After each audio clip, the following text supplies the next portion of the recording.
Hey guys, welcome back to No Quitters Podcast, where we interview people who have turned challenges into victories.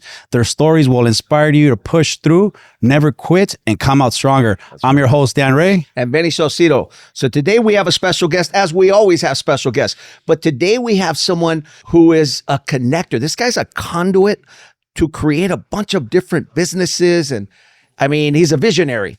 And so without further ado, we have Cesar Gomez from Optimum Financial Group. Well, Welcome. First of all, thank you, both of you, for the opportunity. I mean, for me, it's actually, I'm grateful to be here and to be able to share the story of why we never quit, That's right. because that's actually, I see no quitters. And I think that just that alone separates the winners from the losers. That's right.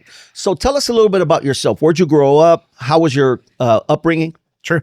So I'm first generation Mexican. My parents came from Jalisco. Okay. I grew up in the city of Rialto. Just modest means. My dad had his small business, but I always saw him work very hard. And, he was never home. So my mom was always, she's the one that took care of us. But for me, I never liked working for no one. I always wanted to figure out, and I'll show a quick story. When I was about 6 years old, this is where I still reflect on things when I was a child of why I am the way I am. And I remember my dad was a handyman at that time. And during Christmas, he would get hired to hang Christmas lights, but in the Pasadena Hills area. And I remember, I would go, I was 6 years old, my mom and dad would take me. And I used to hang around with the kids, the owners of the house, kids, right? They're Asian. And I would always ask my parents, because we'll go back to our house. And I was like, well, why do they get to live there? And Because you saw it different. correct. Yeah. I'm like, well, and my dad and my mom said, well, they're just lucky. That's what they would tell me. Well, you're 6 years old. You're like, okay, well, I guess that makes sense. But then I started realizing that for me, I always had a drive to go get things that I wanted, not things that I had to get because that's all I had the options to get. So throughout high school, my parents, lunch money, I would get free lunch. That was the thing. Yeah. But We I used had to get free lunch. friends that, were buying the pizzas and the chimichangas. And I'm like, man, I want to eat the chimichangas, right? So then one day I'm just at home and I get the lawnmower and I just go walk around the neighborhood and start mowing people's lawns. And I was about 14, 15 years old and I started making my own money. And that's when I started eating the chimichangas. And this is where it all connects now. I didn't know what I was doing, but at that time, it got me through high school and having money in my pocket. And I was like, well, this makes sense. So I graduated high school and I went on to college. But in college, what I realized was I hate school. You didn't like it. I don't like school. I just did it because I thought that was going to be the stepping stone to become successful. But I realized it's not, I graduated with a bachelor's in business and I remember taking accounting classes, which I hated. Now I have a CPA. I took business law. I failed that class 4 times because I hated tort law and all that contract law. Now I have 2 attorneys on my team, but I realized none of that would help me out in real life. So I at that time I met a friend of mine. He was a computer CIS major, and he would build computers in his dorm room. And one day I walked in and I was like, I go, could you build me a computer? He's like, sure. So he takes me to go buy the parts, but I take the computer and I go sell it. I go door knocking And sold the computer. I came back. I was like, could you make me another one? He's like, for what? He's like, because I'm selling. So long story short, what I started doing at that time, I didn't know I was delegating at that time. I would go walk into a classroom and I'll pick the smartest kid and I'll pay them to do my work and I'll go sell computers. So I was making $3,000-$4,000 a month door knocking. I would go to What year was that? This is 1998 to 2002. And so I, at that time, I remember, I was never in school. I would just show up first day of class, kind of pinpoint people, and like I do now. It's crazy because I was already doing it unconsciously, not knowing. but I would find the smartest kid in the class and I would just buy them out. And when did you get that? Like, let me just ask this guy. At what point did you realize, let me delegate? Well, now I know what I was Homework. doing, but at that time was like, I didn't want to be in school. But if I found the smartest person, right, that was smarter than me, they'll get the work done for me. And it's crazy because back then, I would pick the classes that your grade was based on work, not test. Mm-hmm. So if I walk into first day of class and the teacher is like, 80% of your grades based on a test, I would just give up the class and find another class. And I would find the class that was opposite. They'll give me 80% of the grade on work and 20%. I could fail the test, because I'm not a test taker. Right. And so for me, it was like, and I did it multiple times. That's why I failed business law, because that one was based on test. Yeah. So I had to really study for that one. And fifth time around, I passed it. But, that was the only class. Everything else, I figured it out. And so I started going through that process of selling computers, and then it turned into a business. And mind you, I've only had 2 jobs in my life when I was 18, and I hated them. So I pretty much have been self-employed my whole life since back in the day. My first job, I worked at Goodyear doing oil changes for like 6 months, and I hated it. And then I went to another shop as well to do oil changes. And then that was it. I never ever went back. I've been on my own. You learned fast. I don't want to work for anyone. Correct. I was like, hell no, nobody's gonna tell me what to do. Kind of going against your person. I don't like this. It's and yeah, no, it does, because for me, I've always wanted things that others wanted but couldn't have, and that has made me, like they say in Spanish, terco. Soy terco. Yeah. I always go get what I want, regardless of what it takes. But it has to be under, not breaking my character, right? It has to be within reason that, hey, I'm going to go get that. What is it going to take? So you said something right now that a lot of people are probably not going to understand. Terco is to be unreasonable. Correct. Like you will not take a no for something when you want it. Correct. And that's true. Completely stubborn. I'm stubborn. Like, and it's because I know I could get what I want if I put in the work. Right. And that's what most people don't understand. Yeah. So we'll go, back, I'm kind of going, off topic, but so with the computer business, this is when I started realizing that you got to find a niche, right? So I remember I would go into like apartment complexes, knocking on people's doors. 9 out of 10 people tell me, go screw myself, which is fine. So that's why I have no, like, rejection to me doesn't mean anything. It's nothing. It's nothing. But then I realized back then AOL came out. And this is a crazy story because it's now I'm dial up. Yeah. Now I'm putting it together in my life today. Is AOL came out, was $20. People didn't want to pay $20. Then Net Zero came out, and I remember they started offering it because I went to Cal Poly Pomona, which free internet with ads.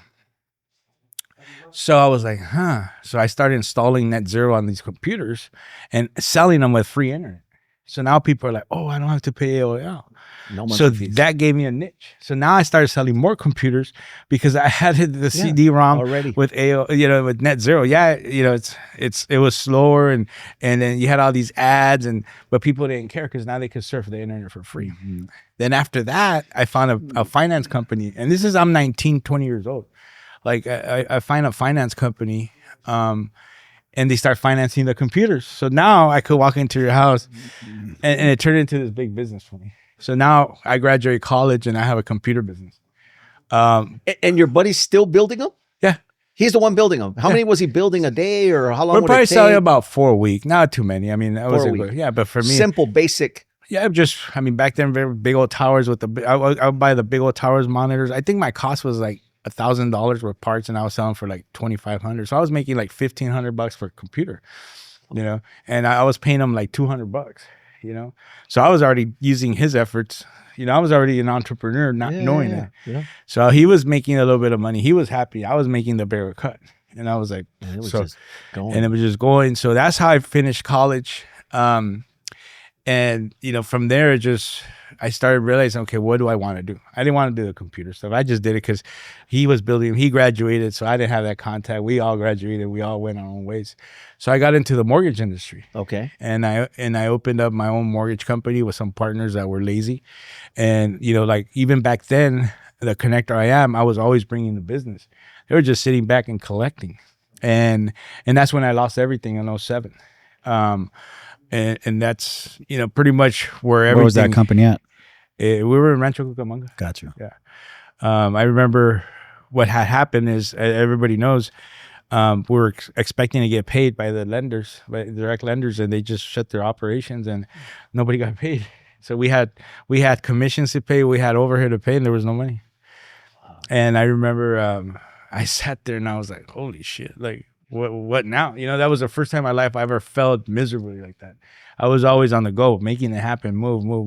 And that time it just knocked me on my feet. And it came screeching halt. It just screeching knocked you on your. I lost everything. I lost my home. I lost pretty much everything. Cars got repossessed. I remember I had my 3 youngest kids, and my wife calls me one day. She's like, "Hey, the notice is on the door. We got to evict the house in 30 days." We had no cars, no house. And I'll share a story of why I'm also driven, So my father only had a 3rd grade education, and he came to this country and, he didn't even speak the language, and he was successful. He owned, I share the story. His thing was buying properties. I remember he bought properties in Colton. I told you 50. Yes. I remember he bought a house for $15,000 in the mid '90s. And that's what he would do, and his guy was he was not smart.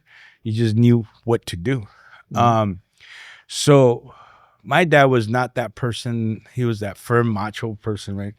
And when I graduated college, he would never go to any venues. He was always working. So I graduated, he goes, and this is how I've lived my life ever since that moment that I lost everything. He said, "Look, son, I came to this country. I didn't know the language. I didn't know anybody. And I was able to build a great foundation. And look, now you graduated college." He's like, "You have no excuses." At that time, I'm like, dude, I'm selling computers. I'm making money. Like, what are you talking about? Right? Yeah. So I lose everything. And then, he passed in '06. I lose everything in '07, '08. Mm-hmm. So he's not here no more. So I can't go ask him for advice, And at that time, I don't have friends like you guys that had the right mindset. So I couldn't go ask people because I was so ahead of the curve of how I was driven to do things that I had to, figure it out myself. So I'm sitting in my backyard, I was crying. I was like, damn, I left my family down. Like, what do I do? And those words hit me. When people say, if you don't have a why that makes you cry, you're never going to be driven. You went back to your father's message? I went back to his message. I go, I'm privileged to be here, born here. I'm privileged to have a degree, and I'm privileged that I'm healthy. So I just got back on my feet and did it again. And, that lesson taught me, you got to stay grounded. That's why success, I don't measure it on a dollar amount. I measure it today. I tell people, it's like, it doesn't matter how much money I do have or don't have. It's about who's in my contact list today. Because if everything gets taken out of my feet right now, I just make a phone call and get it back. Get right back up. And at that time, everybody that was in my contacts were in the same boat as me, right? So there was nothing. And most of them were, I was sharing with you earlier, I was trying to drag people to the finish line. I've been doing that for a long time in my life. And that's what hurt me, because I was trying to take them with me. So when this happened, I had nobody to go get advice from. You were the biggest fish in the pot. I was.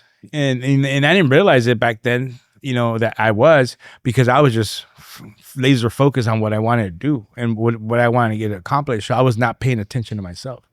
And in this, I'm 47.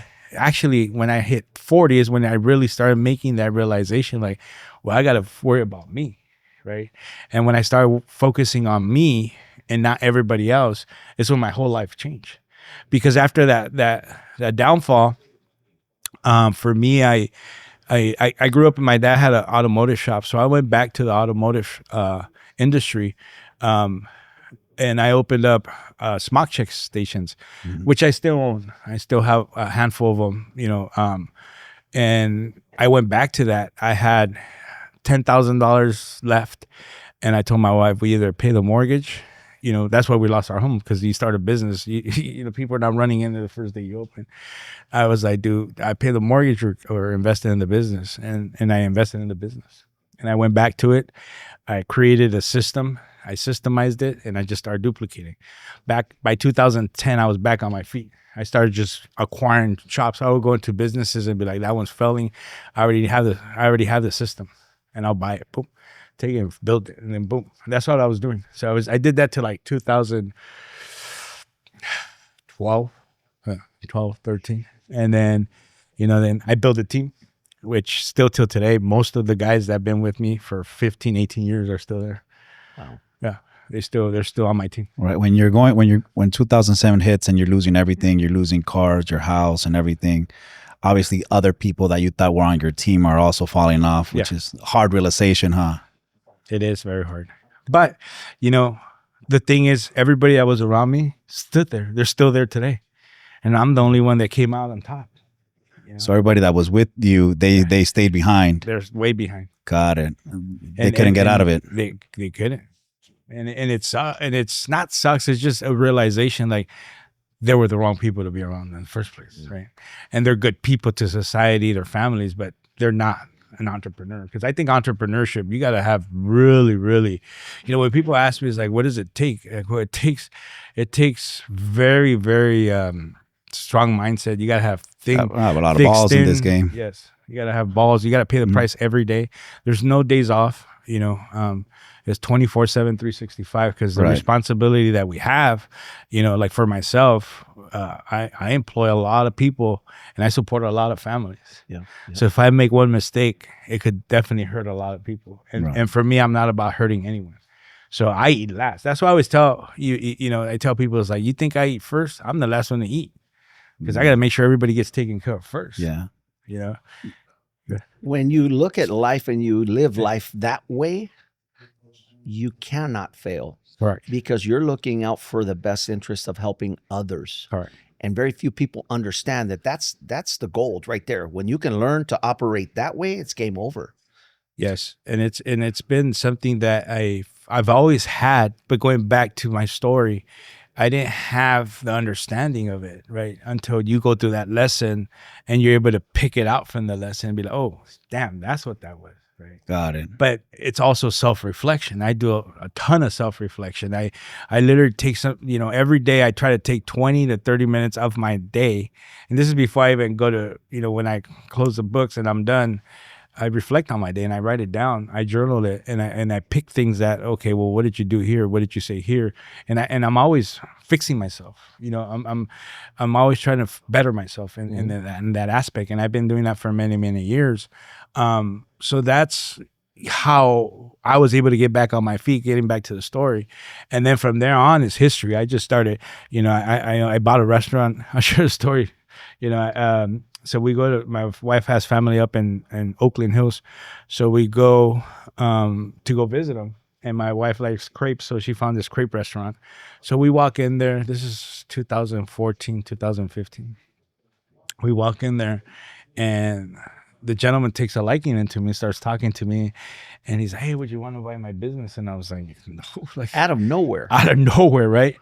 And he already felt that energy. You walked in. And I was like, nah. I was like, I live in Southern California. He's like, oh no. He's like, my wife has cancer. We're trying to sell the business. And I was like, you know what?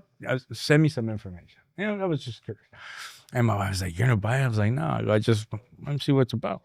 So anyway, we get back home, we fly back home, and he gives me a call. He's like, I'm going to send you an email with our profit and loss. I'm like, all right. Sends me the contract of the sale. He had a realtor. He was selling the business because it was inside a mall. So he couldn't sell the building. So he was just selling the business. He wanted like $250,000. And I was like, nah, I don't know anything about restaurants. So I'm like, I'm going to shoot myself in the foot. And anyway, so I told my wife, look, I'm going to give $80,000. If he takes it, cool. And the only reason I did it was to challenge myself to be able to lead a team from a distance. That was the risk I took for this business. It was because I'm a risk taker, and I was like, if I could lead a team locally, what is it going to take for me to lead a team from a distance, right? So that means systems. It's just anyway. So we fly back, and we meet. And I was like, look, with all due respects, I know you want X amount. I'll offer you this. I go, that's it. No more. I go, and the things you got to remember that That's like a third. yeah, and they took it. So now I own a restaurant, and I'm like, holy shit, I don't know anything about restaurants. Now you're in. Fuck it. Okay. So they're like, look, we'll stay here for 30 days. They're like, you just need to hire a manager because, we manage the employees. I was like, holy fuck. True story. I put ads on Craigslist and I hire my manager. I got all these people. And the one I picked, she stayed with me to the end. And she came from Craigslist, and I still get goosebumps because, I took a liking into her and I grew her. I was like, oh, this is yours. Like I can't run it. You run it. You have the freedom. We created systems. I created the Chipotle model.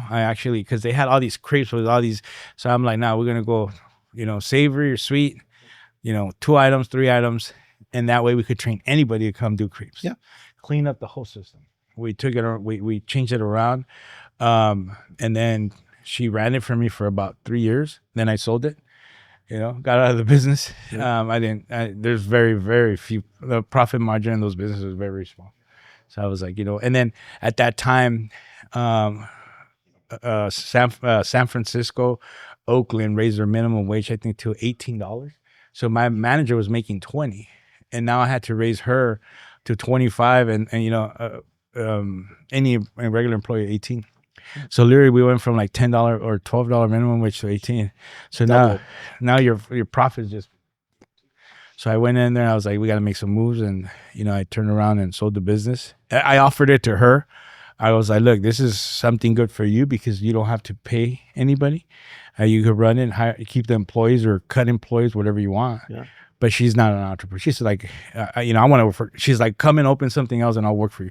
To this day, she still talks to me, and she's like, if you ever open a business, I want to work for you. Wow. But to me, it was like the experience, and we were able to do it. And from there, I started branching off to other businesses, and I started realizing what I really wanted to do, and that's how I came out.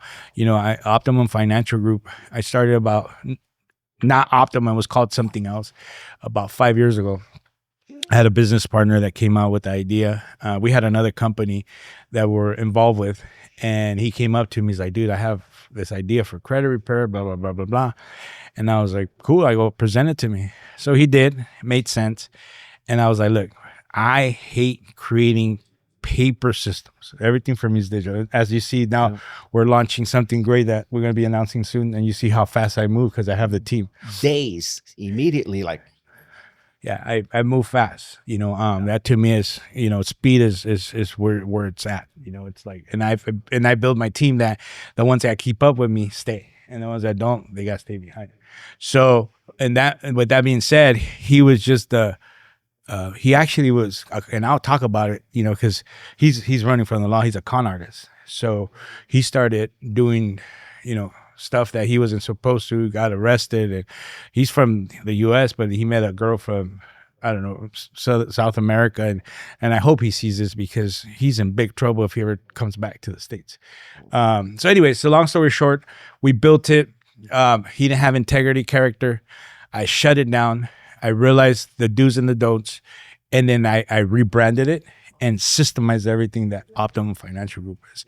So throughout this whole process, I've been able to learn the do's and don'ts of business, the do's and don'ts of how to build a team, who's on your team, who does what, and put every player, to win. And that's, what I've learned these 47 years of my life. So in a nutshell, that's pretty much a little bit of my story. I've done a lot. I felt a lot. I put my family in very bad financial predicaments. And as we all know, as being an entrepreneur, I'll share a quick story. I didn't become a homeowner till 6 years ago because every time I'll create profits, I'll invest in another business. So, you can't show income. You keep So going. my wife was like, man, like, when are you going to buy me a house? I was like, just relax. Because I want to buy the house that we want, not the house that we qualify for. And that was my mindset. I was like, when I'm ready to buy, it's not going to be just a home. It's not just going to be a house. That, oh, you qualify for X amount, because that's not how I live. I go get what we want. And when I'm ready, you go pick it. And it happened. Yeah. And then I was like, you see, you trusted me. And with that being said, that's why I live my life in those terms. I don't just settle for what's given to me. I got to go earn what I want.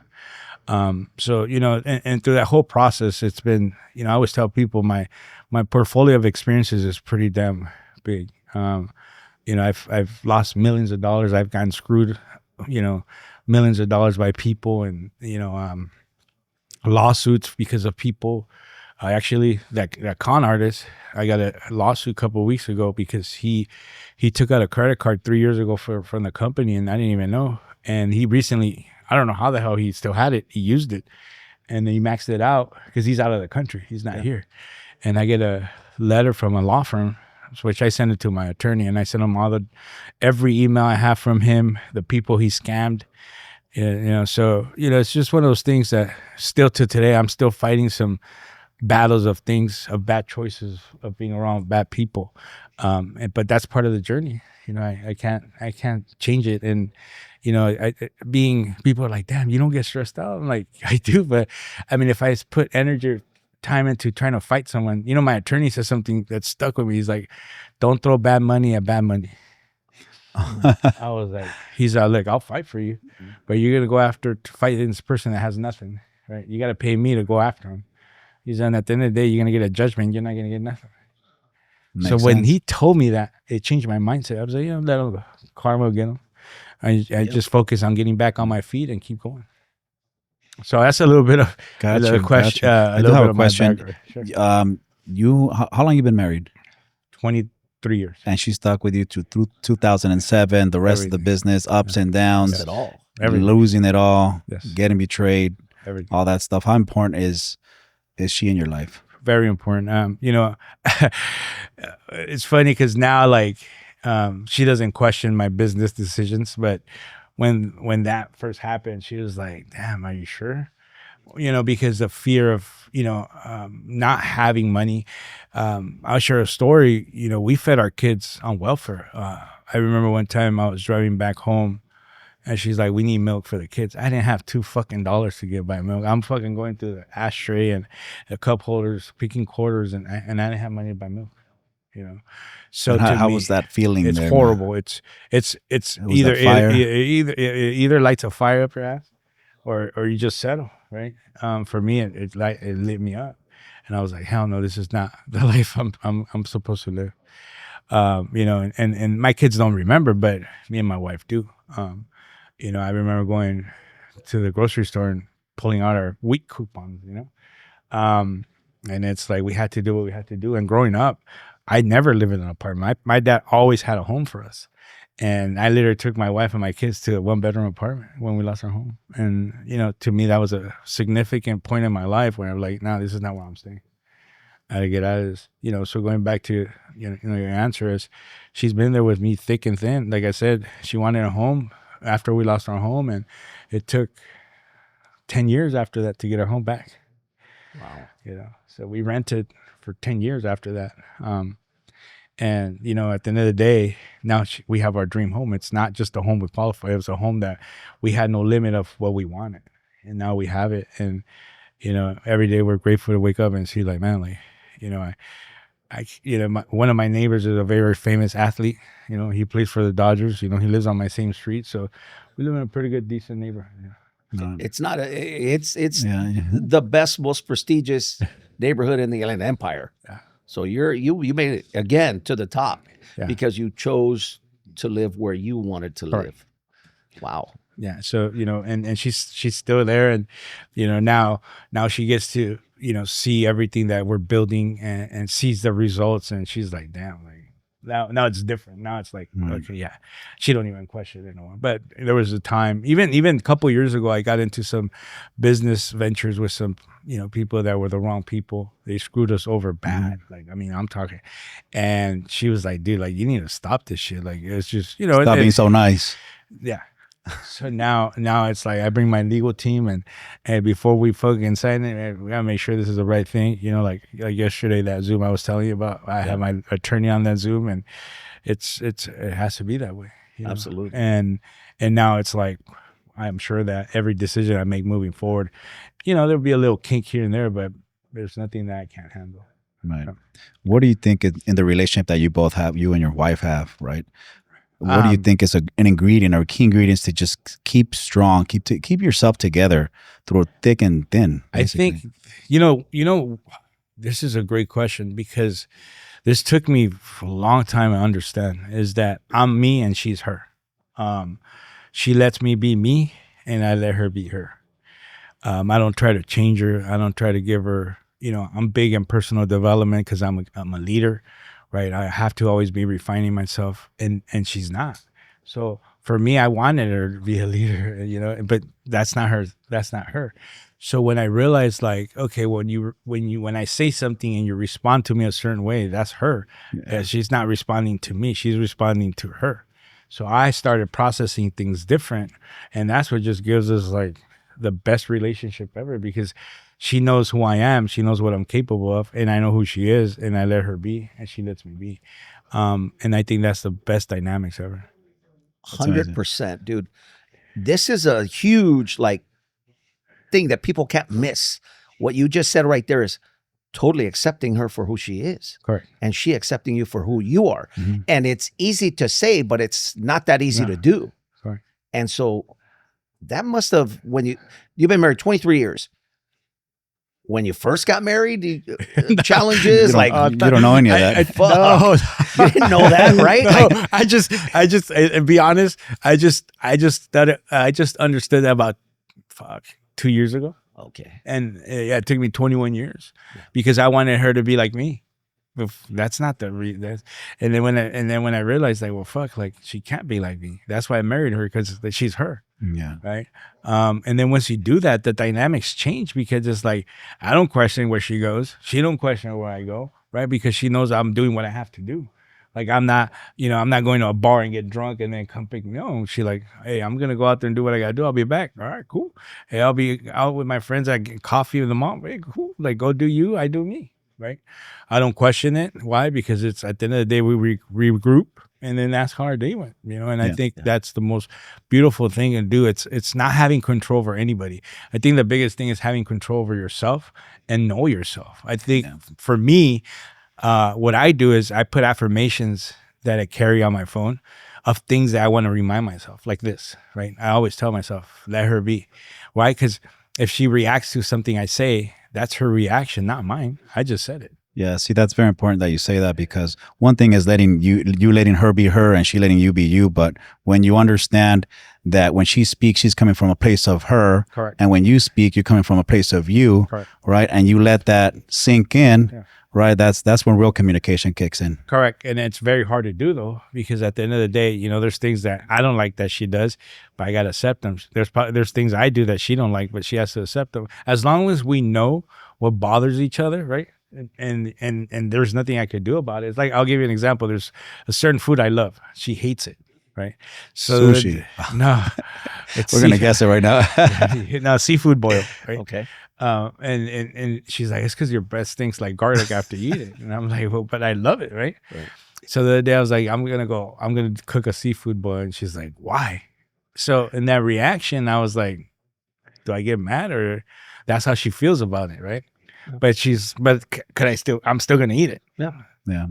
And I still ate it and I still cooked it. You're still going to kiss her after that. It was dumb as hell. Correct. So now I could have fought her, right? Or be like, well, why are you saying it? So it was very hard for me to understand that the reaction she's giving or the reaction I'm giving it's me. It's how I feel about it. And it's okay. It's okay for somebody to feel a certain way about anything. Yeah. And I think that's where the misunderstanding of human connection is affected because You know, I used to think, well, if she feels a certain way about me eating seafood boil, then what's her problem? You know what I mean? Like, well, Right. I want to fight her for it. Like, hey, Fuck that. I'm gonna eat what I want to eat. Yeah. Whatever.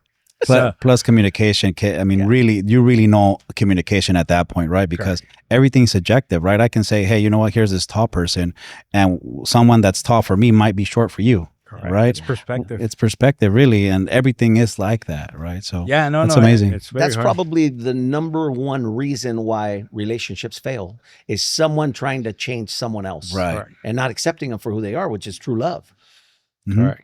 And you know, one of the things I'll share something that I learned in this world, that it triggers emotional draining, and there's two things that if you guys don't mind sharing, that I want to share that I have that I use as a tool. For once, how to keep your energy level at your wavelength, right? And the other one's about trust. The first one is, we all are energies, right? We all have a wavelength. We attract each other based on the wavelengths, right? And one of the things I realize is the more you grow, your wavelength goes up. And everybody that's more negative, that thinks, you know, the world's bad, they're down here. They're on a different frequency. Correct. Yeah. So what happens is, what I realize is, when you talk to someone and they're at a different frequency, right? Or they work for you, right? And they're draining you. Well, the reason they're draining you is because you're going back to their frequency. So what I always tell myself, Cesar, stay in your frequency. However they feel, unfortunately, it doesn't matter to you.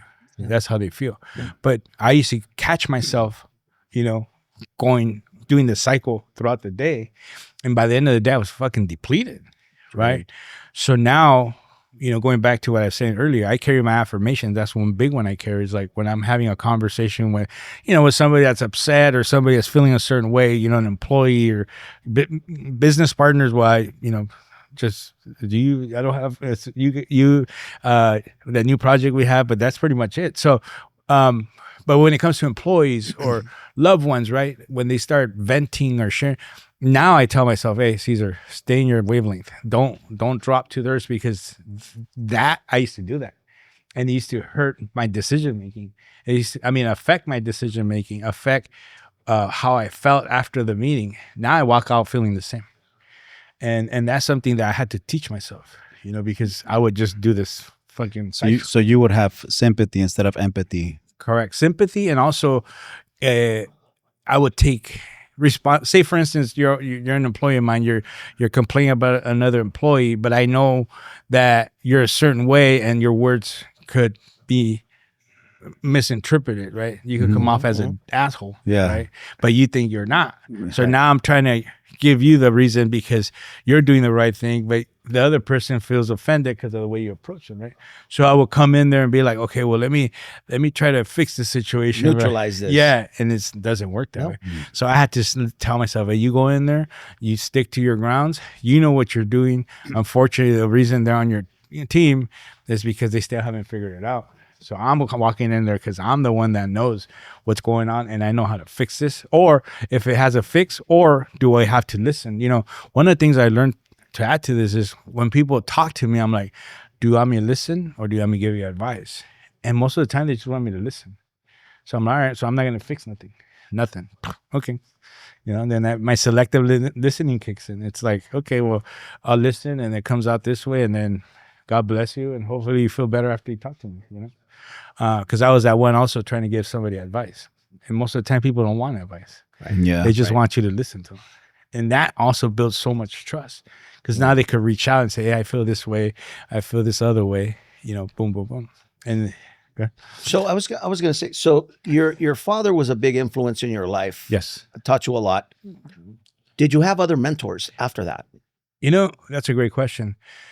At the beginning, I think it was more on the audiobook side. You know, you look at Anthony Robbins, Jim Rohn, Les Brown. You know, I was really big on them. But then after I started, you know, breaking through again after my downfall, yes, and I have several people that I could call right now and be like, I need help on this. Could you explain this to me? And I think, not just mentors, but friends, because at the end of the day, we all have different experiences and backgrounds that we could actually collaborate on different ideas. And I think that's the most important thing today. Like, I know if I call you, Venny, hey, Venny, I have this idea, and I did, right? I came out with something, came on my lap, and I was like, dude, let me call you, and what do you think, right? And then, not even a week later, it turned into a company, right? Yeah. But that's mentorship, right? Because at the end of the day, it's not just about, okay, well, this person has more money. I have a friend of mine sold this company for millions, right? And, I'll call him right now, he'll answer, right? And I have friends that own companies that are worth $2 billion, and I'll call him right now. But the thing is, it's just, how do we collaborate together? Right. And I think, to me now, it's we call each other and give each other support on how do we help each other? What do you need? Oh, I need this. Boom, here it is. And I think that's the most beautiful part, because maybe at the end of the day, it's more of a collaborative work now, and connections. For me, that's why I call myself a connector, because I'm very wide in the relationships and networks that I have. Absolutely, without a doubt. And so you're known as a connector. And so it's not uncommon for you to run into the right people because of the frequency that you're on. You're always on that high energy. And not only that, it's who you're being. Who you're being is someone who's always looking to help others. Correct. And again, when you come from there, it's game over. And I don't care what business you're in. If you're in the business of helping others or making a difference, you're impacting their lives. Correct. You'll win all day long. And you have that. Right. And all the people line up. God puts them, boom, on your path. The universe lines them up, because that's how it's supposed to be. Correct. Who would have thought? I mean, I've tried to start companies and it takes months and it doesn't work out. And this was a conversation and I said, let's join a Zoom. You put it together. The next day we're having lunch, and then boom, started a company that same day. Like, what the fuck? That's how it's supposed to happen when the right players are in place. Correct. That's what we were talking about before we started the podcast. I go, it's just, and I got goosebumps just because of how it happens, right? It's not forced. Anything that's forced, I always say, I don't even touch it anymore. I let it go, because you're forcing the result, and you're never going to get a good result. It probably give you a little result for a little bit, and then it's just going to fucking know. And I think what's important that people need to understand is what you just say. When there's force, there's resistance.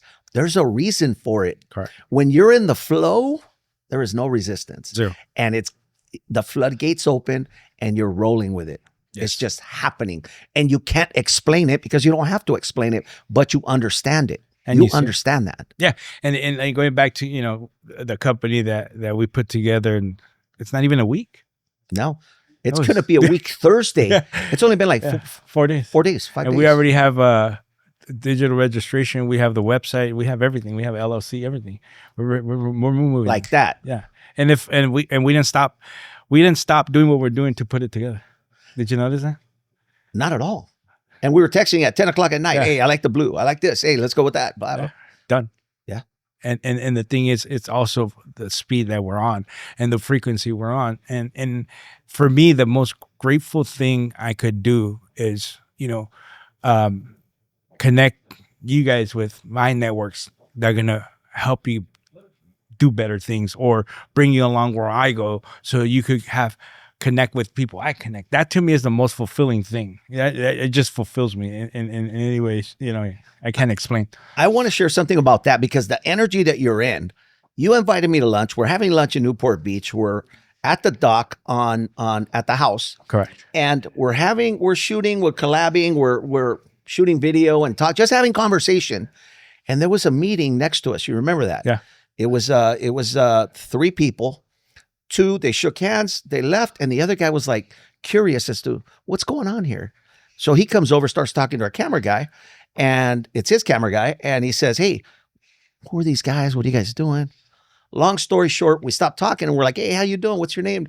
Nice to meet you. And I'm like, wait a minute. You're Rubio Godaver.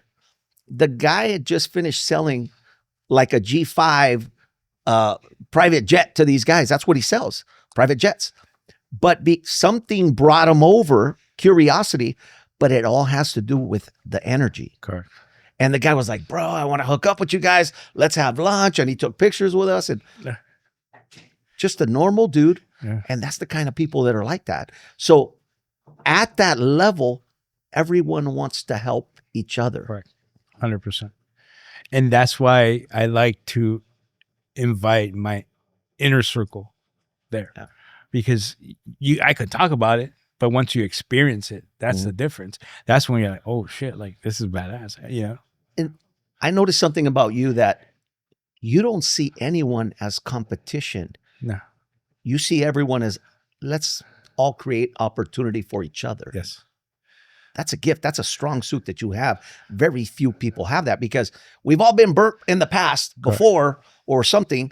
And we'll think twice about something because we're like, it's probably going to be the same as last time, because we always relate to shit like that. It's intention, right? You know, for me, anytime I meet with anyone, I have no intentions, you know, because at the end of, I don't have an agenda with nobody.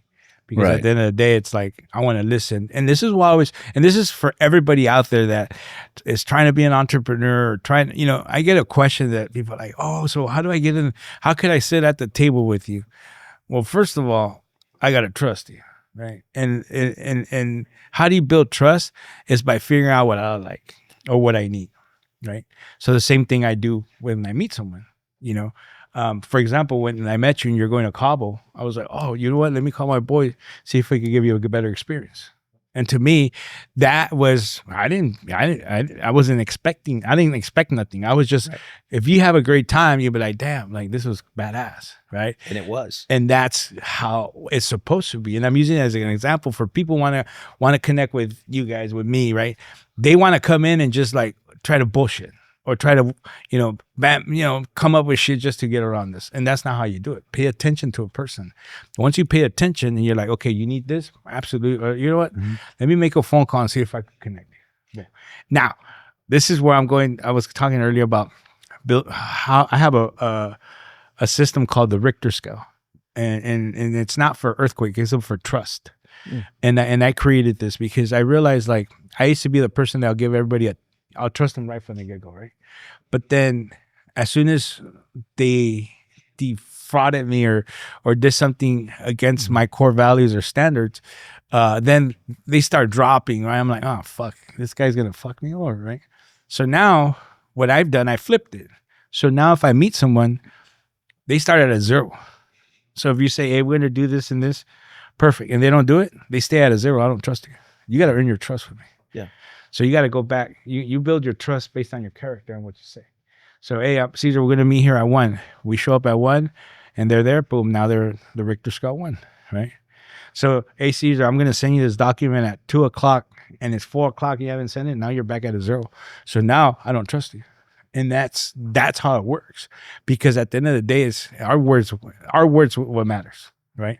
You say you're going to do something, you do it. If you're not, then be honest. Hey, I can't do that. Or I can't help you with that. I thought I could, whatever the reason is. Everybody tries to lie to fit in or to get access to us. And that's the thing. You have to earn your access. That's what I tell people. Look, I'll be cordial, but to really have my access, you have to earn it. Because we're playing at a whole different playing field now, that our time's valuable and we got things that we got to focus on. And not because I'm trying to be an asshole or a jerk. It's just because now I value my time different. And you went from trying to push everybody to be something that they really didn't even want them for themselves, right? At what point do you think that your level of consciousness shifted to this version? That's a great question. It started more when I started realizing that I was losing myself. And what that means is I was trying to see, like, well, what's my worth, right? Because I started losing my self-worth trying to help the wrong people.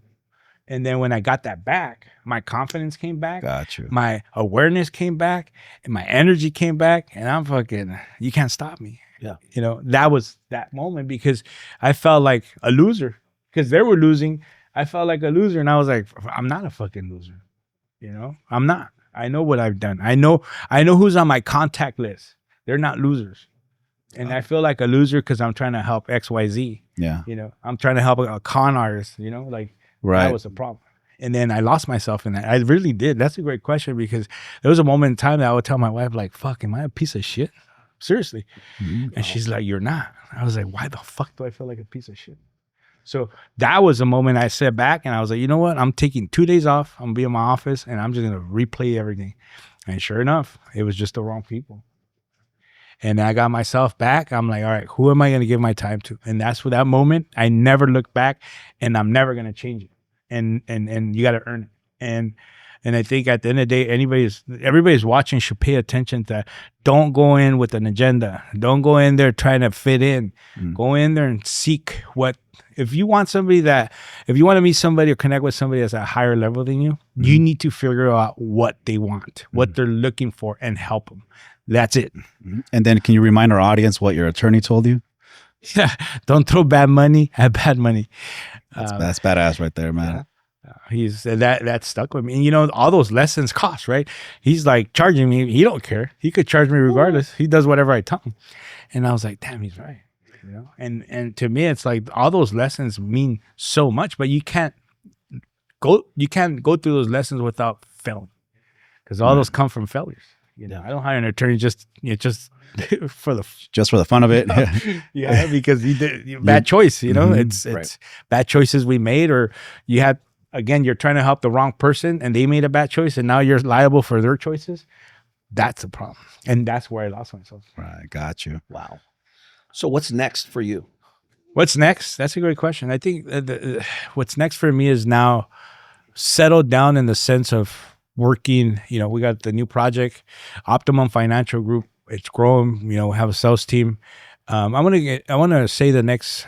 I'm not gonna retire. I love doing what I do, but I think now it's focusing on building what we have and taking it to the level that most can't even fathom. That's it. And I think it's not far away. Like I was telling you, both of you guys earlier, the team I have, I'm so gun-ho on digital systems and automation and AI, and I have the whole team to pretty much build anything we want, and I think that's the most powerful thing. And that took me the same thing. I will hire marketing people and, I do this, I do that, and take your money and fuck you over. But now I have the solid team that they know my pace. They know my expectations. They know if I bring somebody on board, that they're the same expectations as Cesar. So there's never going to be a flaw. So I'm confident that we could take what we're building to a level that, and that's pretty much it. I'm not chasing money. I'm not looking for money. I'm looking to make a difference and an impact and leave a legacy. I always tell people, if you chase money, it's going to elude you like a butterfly. I hate people that, how much money are you making? I don't fucking know. I'm not doing it for the money. I'm doing it for the challenge. I get dopamine scores of unknowns. That's my high. It's just, that to me is like what drives me. Like, okay, if you can give our audience some advice, you've been through all kinds of challenges and turn all those challenges into victories. You lost basically everything, right? Sure. If you can give them some advice, to the people that are going through something right now, they start a business and they're going through something, what advice can you give them? The first advice I would tell anybody is make sure you're listening to the right people. Okay. If you're in the food industry and there's somebody that you look up to, build a relationship with that person, and I'll guarantee you they'll help you. The problem is most of us, when we're going through hard times, we go where it's easy, right? Because it's easy to go tell, go ask your loved one or somebody that can't understand what you're going through. So how the hell are they going to help you?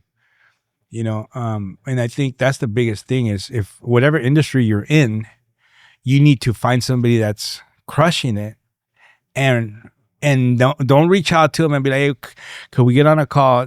That's not how it works. You have to build trust, and trust is built by serving them. And unfortunately, you have to have that patience. You have to be patient to know, like, this person's not going to reply to me right the first time I fucking DM them, or however you're going to communicate with them. And you got to figure out who the person is, if that's who you're trying to, emulate, right? Because pretty much you're in the food industry, whatever industry you're in. I always tell people, it's like, they see me and like, oh, well, you're with such and such. How did you do that? And it's like, well, I grew into it. Like, there was no way I could get with that person 5 years ago. They wouldn't even acknowledge me, right?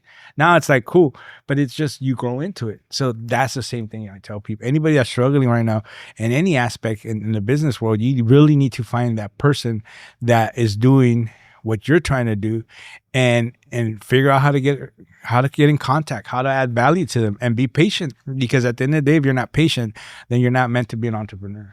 Because we got to be, patience is a skill set. for sure. And most people don't have it. I could have quit when I lost everything. Most do. And never turn it around. And they stay there forever. And that was your fuel. My fuel. I was driven. I'm still driven. I'm pumped right now. I'm like, I'm ready to conquer whatever comes our way. It's just, I stay cool, calm, collected, but my drive when I get into something is to be able to be elite in it. Got you. We're almost getting into time here, but we at our podcast, we have two types of people: some that wish that can go back and change something, and some that will never change anything because allow them to become who they are right now. Which one are you? Well, that's a great question. I actually have two answers to that. The only thing that I regret of my journey is losing time with my children, because I had no time for them. I was out there, knocking on doors, so I lost a lot of time. And about 2 weekends ago, me and my son, we're hanging out, and he asked me, he's like, "Hey, Dad," he asked me that question. He's like, would you do this again? And I was like, I go, if I had to lose the time with you guys, I'll still do it, but very, very different. Now, would I change anything? Absolutely not, because everything, all my wisdom, it's mine. All the experiences are mine. So nobody could take them away from me. And that's my value. That's the value I bring to the marketplace. So I wouldn't change it. Great answer. Phenomenal. Bro, it's been incredible. Thank you for sharing your story. Thank you for being a part of it. Where can people find you on you guys, Instagram, so my personal media? Instagram is Cesar Gomez 909. TikTok, that's my personal. I do a lot of content as well. And then from our company, Optimum Financial Group, it's Optimum-Financial-Group on Instagram, on TikTok, Twitter, and then our website is www.optimum-financial-group.com. You guys can find us there. Definitely we're here to help people level up on the financial world, credit stuff, funding. If you have a business, you're trying to get funding for your business, we could definitely help you with that. If you have credit issues, we could definitely help you with that. And we got some new programs that we're excited about that we'll be launching soon as well. So. Awesome. And then we have something that you guys will be announcing soon too, that we're putting together. We should be ready to go in the next week or so. Awesome. Well, thank you for being here. We appreciate you. Thanks for sharing. Love your story. Thank you. I appreciate it. Don't forget, you can follow us, No Quitters Podcast. We're on Instagram, Twitter, YouTube, on all platforms. Absolutely, guys. Thank Once you. again, the No Quitters Podcast completely dedicates its time to helping motivate our community so that you guys do not quit whenever you guys face any challenges. Just make sure you can listen to our podcast. Thank you guys for watching. Thank you.